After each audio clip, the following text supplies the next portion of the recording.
Welcome to number one news. This is Mallika. Mudragada Padmanabham చికిత్స విషయంలో YCP అధినేత మాజీ ముఖ్యమంత్రి వైఎస్ జగన్ తమకు కొండంత అండగా ఉన్నారని ముద్రగడ్డ పద్మనాభం కుమారుడు ముద్రగడ్డ గిరి అన్నారు. హైదరాబాద్ లోని సింధు ఆసుపత్రిలో చికిత్స పొందుతున్న మాజీ మంత్రి కాపు నేత ముద్రగడ పద్మనాభం కుటుంబ సభ్యులను నెంబర్ వన్ న్యూస్ సీఎండి మంచాల సాయి సుధాకర్ నాయుడు పరామర్శించారు. ఈ సందర్భంగా ముద్రగడ కుమారుడు నెంబర్ వన్ న్యూస్ సీఎండితో ప్రత్యేకంగా మాట్లాడారు. వైఎస్ జగన్ ఎప్పటికప్పుడు ముద్రగడ ఆరోగ్యం గురించి తెలుసుకుంటున్నారని, ముద్రగడ్డ చికిత్స కూడా డబ్బులు లేవని కొంతమంది పుకార్లు పుట్టిస్తున్నారని, వాటిని ఎవరూ నమ్మొద్దని ముద్రగడ్డ గిరి చెప్పారు. Welcome to number one news. ఈరోజు మనం కాపు మహానేత శ్రీ ముద్రగడ పద్మనాభం గారు గత కొంతకాలంగా మన ఇక్కడ అనారోగ్యంతో ట్రీట్మెంట్లో ఉన్నారని అందరికీ తెలిసిన విషయమే. ఈరోజు మేము నాతో పాటు మరి రాష్ట్ర మాల మహానాడు ఈ సౌత్ ఇండియాలోనే ఉన్న ప్రధాన కార్యదర్శిగా ఉండి సచ్చివేడి నియోజకవర్గంలో గతంలో ఎమ్మెల్యేగా పోటీ చేసిన జేడి రాజశేఖర్ గారు మేమందరం ఇక్కడ ఆయన పలకరించడానికి రావడం జరిగింది. మరి ఇక్కడ ముద్రగడ పద్మనాభం గారి ఆరోగ్యం గురించి మేము తెలుసుకున్నాం, వాకప్ చేసాం. మరి ఈ సందర్భంగా ఆయన త్వరగా కోలుకోవాలని మనం కోరుకుంటూ నంబర్ వన్ న్యూస్ ఛానల్ నుంచి మరి వాళ్ళ కుమారుడు మరి యువ నాయకుడు గిరి గారు మనతో ఉన్నారు. వారిని అడిగి అసలు వారికి ఎలా ఉంది ఏంటి కొన్ని విషయాలు మనం తెలుసుకుందాం. ఎందుకంటే చాలామంది మరి నెంబర్ వన్ ఛానల్కి మా ముద్రగడ పద్మనాభం గారికి ఉన్న అనుబంధం, మాకు వారికి ఉన్న అనుబంధం, గతంలో మేమంతా ఎన్నో సంవత్సరాలుగా మేము కలిసి పనిచేసిన ఈ విషయం అందరికీ తెలుసు. కాబట్టి అందరూ మమ్మల్ని అడుగుతున్నారు ఎలా ఉందండి ముద్రగడ గారికి, రకరకాలుగా చెప్తున్నారు అని ఆదుద్దాం ఉన్నారు. కాబట్టి ఈరోజు క్లారిటీగా మనం తెలుసుకుందాం అని వచ్చాం. ఇప్పుడు మనం గిరి గారితో మనం ముద్రగడ పద్మనాభం గారి ఆరోగ్యం ఎలా ఉందో తెలుసుకుందాం. గిరి గారు ఎలా ఉంది, ఆరోగ్యం ఎలా ఉంది పద్మనాభం గారి? సార్ నెమ్మదిగా కోలుకుంటున్నారు సార్. వచ్చిన రోజు కంటే రోజు రోజుకి డెవలప్మెంట్ ఉందండి, ఇంప్రూవ్మెంట్ ఉంది సార్. బాగున్నారండి, అన్ని విధాలుగా కూడా నెమ్మదిగా కోలుకుంటున్నారు సార్. ఓకే. ఇప్పుడు అందరు ప్రజలందరూ కూడా పద్మనాభం గారి ఆరోగ్యం త్వరగా కోలుకోవాలని అందరూ అనుకుంటున్నారు. ఇప్పుడు ఏంటి ఎలా మాట్లాడుతున్నారు అందరితో? ఎవరిని లోపలికి అయితే రానివ్వట్లేదండి. నేను లోపలే ఉంటున్నాను సార్, నాన్నగారి దగ్గర ఉంటున్నానండి. నాతో అయితే మాట్లాడుతున్నాను సార్, డాక్టర్లతో మాట్లాడుతున్నారండి. ఓకే. మీరు సుమారుగా ఎప్పుడో కోలుకుంటారు, ఎప్పుడు మళ్ళీ తిరిగి ప్రజల్లోకి వస్తారని మీరు ఆశిస్తున్నారు? అంటే కొంచెం ఇన్ఫెక్షన్ సీరియస్గా ఉండడం వల్ల ఇంత టైం పట్టిందండి. కొంచెం ఇంకా వారం 10 రోజుల్లో కొంచెం బాగా రికవరీ అవుతారని ఆశిస్తున్నాను సార్. ఇప్పుడు అందరూ అనుకుంటుంది ఏంటంటే జగన్మోహన్ రెడ్డి గారు అసలు పట్టించుకోవట్లేదు,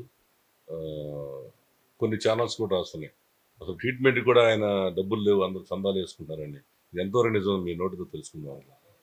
సార్ నాన్నగారికి లాస్ట్ ఇయర్ అనారోగ్యం అప్పటి నుంచి కూడా ఈ రోజు వరకు కూడా జగన్ గారు ప్రత్యేక శ్రద్ధ తీసుకుని ఆ రోజు లాస్ట్ ఇయర్ జూన్లో కూడా మీరు అందరికీ తెలిసే ఉంటుంది, హెలికాప్టర్ పంపించి నాన్నగారిని షిఫ్ట్ చేద్దాం అనే ప్రయత్నం దగ్గర నుంచి అప్పుడు ట్రీట్మెంట్ విషయంలో కావచ్చు, ఈ రోజు మన ఇది వరకు చేసిన హాస్పిటల్ నుంచి సింధు హాస్పిటల్కి మార్చడం, ఇక్కడ ప్రత్యేకమైన బృందాన్ని డాక్టర్స్ బృందాన్ని ఏర్పాటు చేసి మొత్తం స్పెషల్గా ట్రీట్ చేయడం, ఇవన్నీ కూడా జగన్ గారు అక్కడి నుంచి మేనేజ్ చేస్తూ అంటే మాకు కుటుంబానికి ప్రత్యేకమైన అండగా ఆయన నిలబడ్డారండి. అందులో ఎటువంటి అనుమానం లేదు సార్. ఏదైనా కానీ జగన్ గారు పూర్తి సహకారం ఉంది. 100% సార్. పార్టీ నాయకులండి, పెద్దలు వీళ్ళందరూ కూడా నాకు ఫోన్లు చేయడం కావచ్చు, రావడం కావచ్చు, డాక్టర్లతో మాట్లాడి ఆయన బ్రతకాలి, ఆయన బ్రతికించాలి, ఆయన ఆరోగ్యంగా తీసుకురావాలి అని పార్టీ పెద్దలు అందరూ కూడా, ముఖ్యంగా జగన్ గారు ఈ హాస్పిటల్ యాజమాన్యానికి చెప్పడం, పార్థసారథి రెడ్డి గారు స్పెషల్ కేర్ తీసుకోవడం అంతా కూడా బాగా చేస్తున్నారు సార్. ఇప్పుడు జగన్ గారు ఫోన్లో పరామర్శించారు, మీతో మాట్లాడుతున్నారు? సార్ నేను సాయంత్రం కూడా మాట్లాడారు సార్. ఓకే. నాకు 2 రోజులకు ఒకసారి ఆయన మాట్లాడుతున్నారని ప్రతిరోజు మా జగన్ గారి ఆఫీస్ నుంచి ఫోన్ అప్డేట్ తీసుకుంటారు. పద్మనాభం గారి గురించి నీతి నిజాయితీగా ఆయన పనిచేసిన విషయం మాకు తెలుసు. ఈ పరిస్థితుల్లో ఆయన ఏంటి ఈ మధ్య డబ్బులు కూడా లేవు ఆయన దగ్గర, చందాలు వేసుకోవాలన్న పరిస్థితి అంటారు, దాని గురించి చెప్పండి, నిజం అసలు ఆ వార్త? సార్ ఏ రోజు కూడా నాన్నగారు కానీ, మా తాతయ్య గారు కానీ, మా ముత్తాత గారు కానీ ఎవరి దగ్గర ఎప్పుడు చేయి చాపనిగా కుటుంబంగా బ్రతికామండి, అలాగే బ్రతుకుతాం సార్. ఎప్పుడు కూడా డబ్బు లేకపోవడం అనేది ఏది కూడా లేదండి. నాన్నగారు ఏ ధర్మాన్ని, ఏ దేవుడైతే నమ్ముకున్నాడో ఆయన ఎప్పుడు ఆయన కాపాడుతూనే ఉంటారు, ఆ ధర్మం ఆయన కాపాడుతుందండి. ఎవరి దగ్గర ఎప్పుడు చేయి చాపలేదండి, మేము ఎప్పుడు చాపం కూడా సార్. అలాగే ఇప్పుడు అనేక మంది నాయకులు వస్తున్నారు కదండి పరామర్శించడానికి, మరి అక్కడ లోపలికి ఎవరు వెళ్ళలేదు కదా, మేము చూడటానికి అవకాశం ఉందా? అంటే ఇదే జగన్ గారికి కూడా నేను రిక్వెస్ట్ చేయడం జరిగిందండి. నాన్నగారితో పాటు చాలామంది పేషెంట్స్ ఉన్నారు, ఇన్ఫెక్షన్స్ అనేది చాలా హై రేంజ్‌లో ఉంది కాబట్టి అక్కడ చాలా స్ట్రిక్ట్‌గా ఎవరిని రానివ్వకుండా చూసుకుంటున్నారు సార్. అందుకనే ఐసీయూలో మాత్రం వద్దు, రూమ్‌కొచ్చాక ఒకళ్ళనో ఇద్దరినో తీసుకెళ్దురు గాని అని రిక్వెస్ట్ చేయడం జరిగింది సార్. డాక్టర్స్ నుంచి పర్సనల్‌గా రిక్వెస్ట్ చేశాక ఆపేశారనమాట అండి. సరే, త్వరగా ఏదైనా సుమారు ఎన్ని రోజుల్లో నాన్నగారు మళ్ళీ మామూలు స్థితికి వస్తారు? ఒక వారం 10 రోజులు పట్టొచ్చని ఆశిస్తున్నాను సార్. డాక్టర్స్ అదే చెప్పారండి. ఇది ఈరోజు ముద్రగడ పద్మనాభం గారి ఆరోగ్య పరిస్థితి గురించి మనం స్వయంగా వారి కుమారుడు మరి ఇక్కడ దగ్గరుండి అన్ని రకాలుగా 24 గంటలు ఇక్కడే ఉండి చూసుకున్న ముద్రగడ గిరి గారితో నిజాలేంటో తెలుసుకున్నాం. వదంతులు ఎవరో నమ్మొద్దు. ముద్రగడ పద్మనాభం గారు హ్యాపీగా ఇప్పుడే రికవరీ అవుతున్నారు. మరి వారి పనులు కూడా వారే చేసుకోవాలని ఆరాటపడుతున్నారంట. సరే, ఏదైనా కానీ ముద్రగడ పద్మనాభం గారు త్వరగా కోలుకొని వారం రోజుల్లోనే మళ్ళీ తిరిగి ఆయన ఇంటికి చేరుకుంటారని గిరిగారు చెప్పిన దాన్ని బట్టి మనందరం తెలుసుకుంటున్నాం.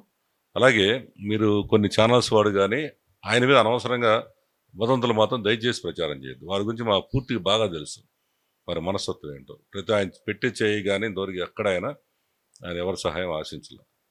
అలాగే మరి ఆయన పట్టుదల గల వ్యక్తి.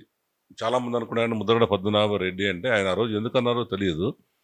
ఇవాళ రాష్ట్రంలో అనేక మంది ఛాలెంజ్లు చేస్తుంటారు దేశవ్యాప్తంగా. నేను ఎన్నికల్లో ఓడిపోతే నా మేసం తీసుకుంటాను, నేను గుండు చేయించుకుంటాను, నా పేరు మార్చుకుంటానని. ఒక్కడన్నా మార్చుకుంటాను ఈ ప్రపంచంలో? దట్ ఈజ్ ముద్రగడ పద్మనాభం గారు.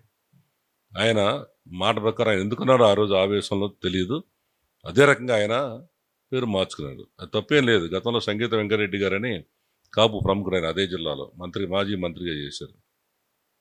అట్లాగే ఆయన పట్టుదల, ఆయన చెప్పిన మాట నెరవేర్చుకుంటాం ఒకే ఒక్కడికి సాధ్యమైంది రాజకీయాల్లో. దట్ ఈజ్ ముద్రగడ పద్మనాభం గారు. కాబట్టి ఆయన గురించి అనవసరంగా కుర్రోళ్ళు కొంతమంది తెలియక ఏదో మాట్లాడుతున్నారు. అది తప్పు. ఆయన కాపు జాతికే కాకుండా మన తెలుగు రాష్ట్రంలో ఒక పెద్ద ఎస్సెట్ ఆయన. ఆయన త్వరగా కోలుకోవాలని, త్వరగా తిరిగి మళ్ళీ ప్రజల మధ్యకు రావాలని మనస్ఫూర్తిగా కోరుకుంటున్నాం. Thank you very much. చూస్తూనే నంబర్ 1 న్యూస్, సామాన్య విజయతో సామాజికస్త్రం. Thank you. మరిన్ని లేటెస్ట్ అప్డేట్స్ కోసం చూస్తూనే ఉండండి నెంబర్ 1 న్యూస్. సామాన్యుడి చేతిలో సామాజిక అస్త్రం.